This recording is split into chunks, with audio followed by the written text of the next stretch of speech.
G'day mates, it's great to be with you. In today's video, we'll be exploring my favourite features of the ResMed AirSense 11, and I'll be sharing my top tips on how you can level up your CPAP game with little old Amy Sue.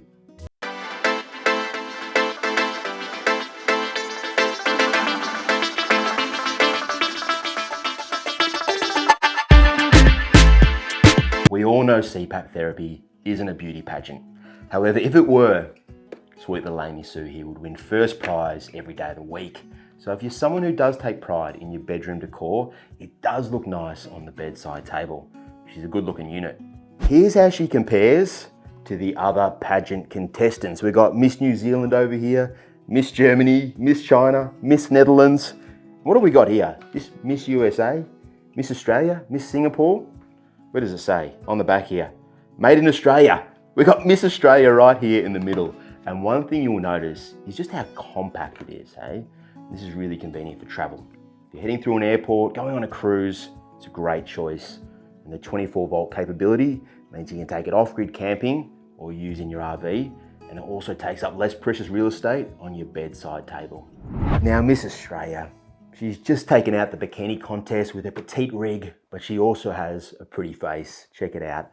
Nice big color touchscreen, very bright, very responsive, very intuitive. So when you're navigating through the menu, changing settings, reviewing your data, it's a breeze. Now, speaking of data, this device here is best in class. That's why they're the market leaders, guys. It's the data capabilities, whether it's reviewing your therapy scores and your health data on the myAir app.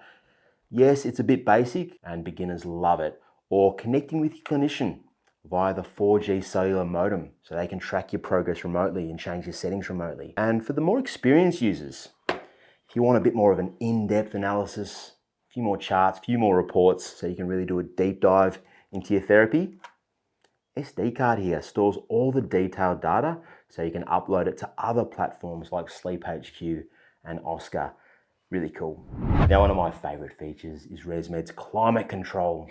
And this consists of your heated humidifier, adds water vapor to the air to stop you drying out, and also a heated tube so you can adjust the air temperature. And this ability to customize not only the water vapor, but also the air temperature, either manually or automatically to suit your preferences, to suit your comfort, to suit your climate, is kick-ass. Now, it is worth noting that the chamber design isn't the most intuitive, and some users have reported spills when filling to the max line and also chamber dry out, which is when the water runs dry during the night and causes dry airflow. But never fear, later in the video I'll share a few tips on how to overcome those challenges. Now, if you've made it this far, congratulations. You might be wondering, how effective is this device at treating sleep apnea? That's the most important part, right? Well, straight out of the box, factory settings, it's good, but not exceptional. It's kind of like buying a high-end speaker system and then not adjusting the trebles, the mids, the bass to suit your music style. You got that techno crank and you want that punchy bass, hey?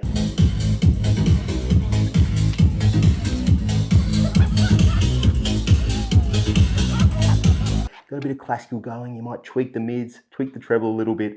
Same goes for CPAP therapy. And to get the very best out of the AirSense 11 or any device, you really need to fine tune it for your own personal therapy needs. You're all different.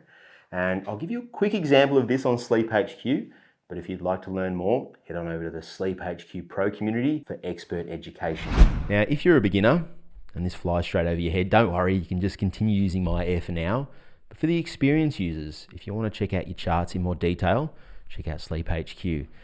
Now we'll scroll down, and the first thing we'll do is check out the pressure delivery. Now, being an automatic device, it monitors your breathing and then it adjusts the pressure automatically to treat your sleep apnea. That's how it works.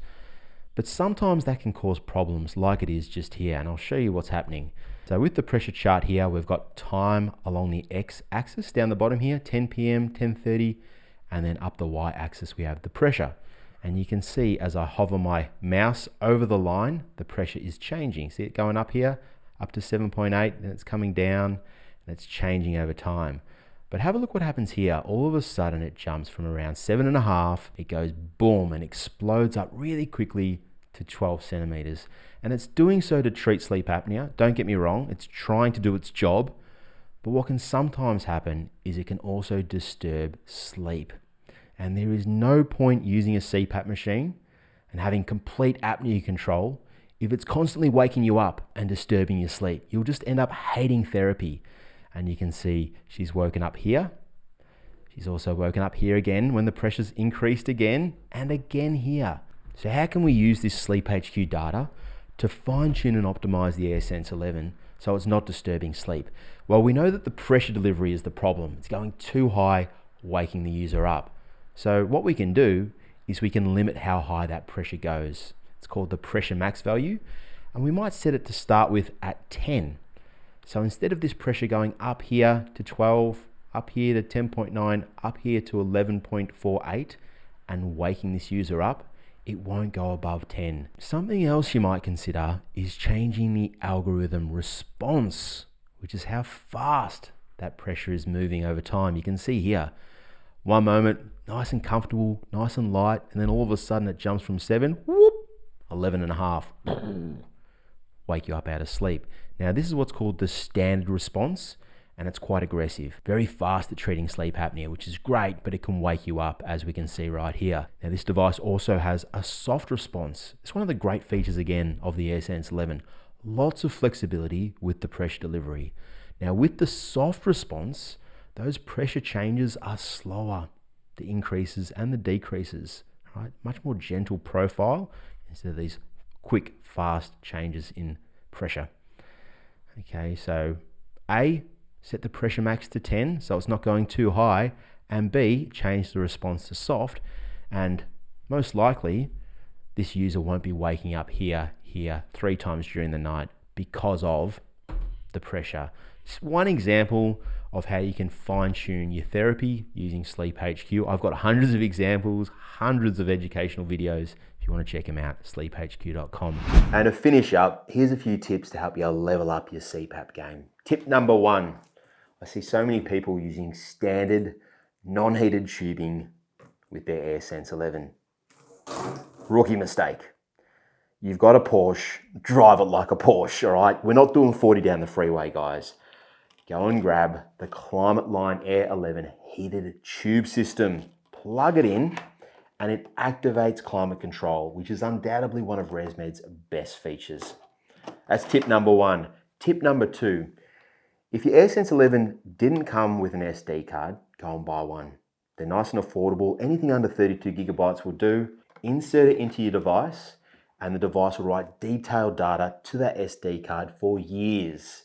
If you don't have the SD card in the device, you'll only get basic summary data, and that's fine for beginners. But as I just showed you, at some point, you want to check out your detailed charts and you need an SD card to do so. That's number 2. Number 3, really important. Always use a hypoallergenic filter and change it on the 1st of every month. All right, that's your reminder there. 1st of every month, change your filter. We use a hypoallergenic one because it's very dense and it stops a large amount of dust. The ResMed standard filter, very porous, lets a lot of dust get into your machine and it's not great. So there's number 3. Number 4, ResMed does make 2 types of chambers. They've got like a standard replaceable chamber that has a white tab on the top, and this one here is the premium version, and this one is dishwasher safe. So if you want, grab yourself the dishwasher safe one. What else have I got here on the bench? Aha! When you're traveling, or if you're using a battery, you can take out your standard chamber there, put in the side cover. Might get rid of this tubing because it's driving me nuts. Makes it more compact and also quieter. And last of all, check out this beast here.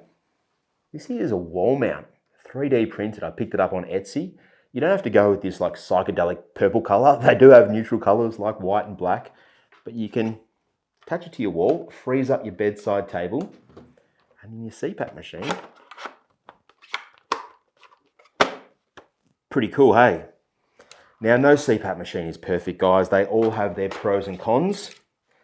And with the AirSense 11, a lot of the negative feedback centers around the humidification design. So some people find it challenging removing the chamber. If you've got arthritis or sort of like a weak grip here, it does require a little bit of force to pull out. And also just filling the chamber. People tend to struggle with that and get spills. So if we place it down here, you can sort of see it sort of wants to tip backwards. So the water falls out the back.